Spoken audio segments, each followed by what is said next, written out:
Magandang araw mga kaibigan. Pag-usapan natin ngayon ang pagkatalo ni Congresswoman Stella Kimbo bilang mayor sa Marikina City. Meron siyang pag-aamin. Yung pagkatalo, at least honest siya. Sabi niya, aaminin ko, masakit. Napakasakit, Mami Stella, ang nangyari sa iyong buhay. Napakasakit, Mami Stella, sabihin ko sa iyo kung ano ang gagawin.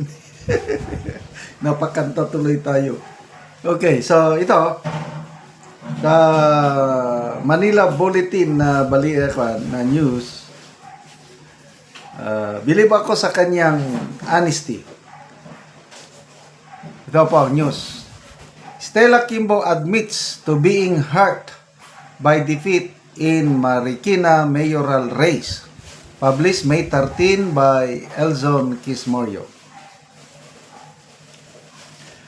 So, Marikina City 2nd District Representative Stella Kimbo lost the mayoral race to Representative Marjorie Ann Teodoro of the 1st District, and it hurts. In her concession post on Facebook Tuesday afternoon, karon lang, May 13, Kimbo said that she humbly accepted the poll result despite it being an unexpected one. Hindi niya inaasahan na matatalo siya. Ang tinig, ito ang sabi niya, ang kanyang post sa Facebook. Ang tinig ng taong bayan ang siyang nangingibabaw.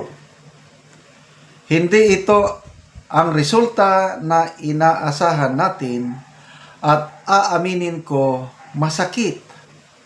Pero buong kababaang loob naming tinatanggap ang pasya ng taong bayan, kalakip ang buong paggalang sa ating democratic process. Pinatakbo natin ang kampanyang ito ng may katotohanan, integridad, at pagmamahal sa Marikina. At kahit hindi ito ang inaasahan nating resulta, ang ating pinagsamahan, ang pag-asa, ang mga kwentuhan, ang kilusan para sa tunay na solusyon ay hindi mawawala o masasayang. Sabi niya, dinagdagan pa niya, sa lahat ng volunteers, staff, at taga-suporta, maraming salamat. Taos puso rin ang pasasalamat ko sa bawat Marikenyong nagbukas ng pinto, tumanggap sa amin sa kanilang tahanan, nagbabahagi ng kwento, at humamon sa amin na mas pagbutihin pa ang aming paglilingkod. Okay.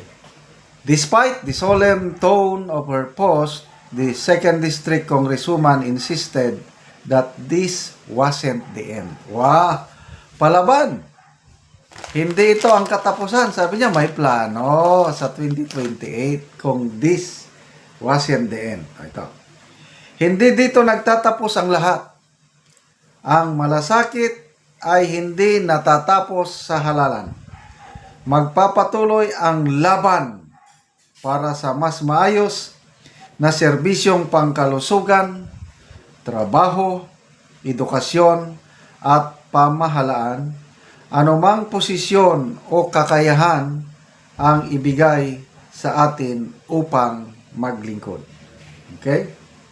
So, ang tumalo sa kanya ay asawa ng outgoing Marikina Mayor Marcy Teodoro.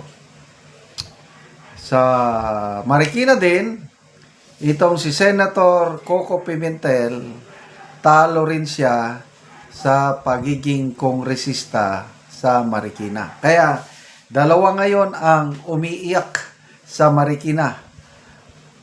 Senator Pimentel and Senator Kiko Pimentel. Oh, it's crying time right now for Madam Estela. I can see that faraway look on her eyes. I can tell by the way she speaks in public that it won't be long before it's crying time. Talagang ganyan po ang buhay sa politika. Okay, magbasa tayo sa mga comments. Skylet Nera, sayang bes, di mo na maaura yayamanin mong mga bags. Hindi na daw nila makikita ang mga mamahaling bags. Grabe naman tao ito. Silosa Deo, condolence. Sabi nitong isa, masakit talaga at lalo na ang dami mong nasa wishlist na bibilhin mo, sana milyon-milyon ang halaga. Benito Kamama, laki ba na gastos mo? Digital na kasi ang karma kaya mabilis. Mag-online selling ka na ng mga bags mo para makabawi, wala ka na. Hindi ko na lang basahin. Sandoval Jonas, talo na nga. May kailangan pang sagutin sa Supreme Court. Very sad. Ito ngayon ang next question. Yung oral arguments sa Supreme Court kalakip o kaugnay sa kaso sa 2025 national budget, kailangan niyang mag-appeal. Okay? Excited na akong makita o mapanood si Teacher Estela na gigisahin ng mga marurunong maprinsipyo na mga maestrado ng Supreme Court. Tama ba yung May 18? Correct me if I'm wrong. So, good luck po, Congresswoman Estela Kimbo, sa iyong pagharap sa Supreme Court. Sana makapasar ka with flying colors. Kaibigan, salamat sa inyong subaybay sa ating channel. Nakakatulong kayo ng malaki sa tribong Talandig ng Bukidnon dahil ang sweldo po natin sa channel na ito is pantulong sa tribo. Namimigay tayo ngayon ng mga libreng yero at pako para ma-repair ang sira-sirang bahay ng tribong Talandig. Panoorin ninyo ang video na ito.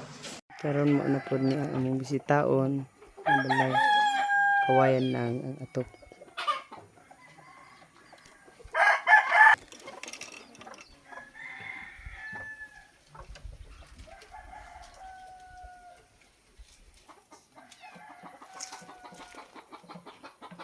Ayo. Dayon sa mong balay nga gaularan na. Maayong Kawayan udto. na ogwan na isin na.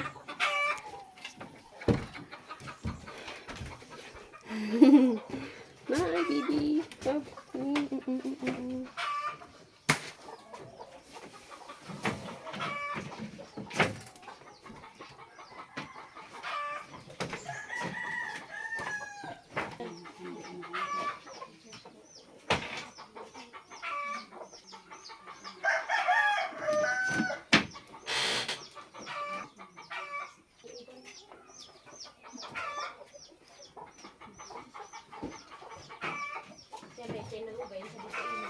Og karon manguha na mo og kahoy kay matagaan na mo og sin lansang pako plinsin para makabalay na mo.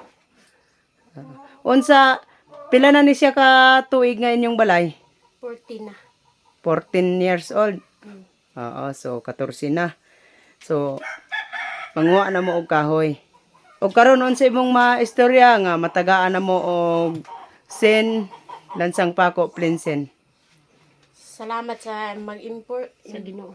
Sa Ginoo og sa Oo. sponsor ani.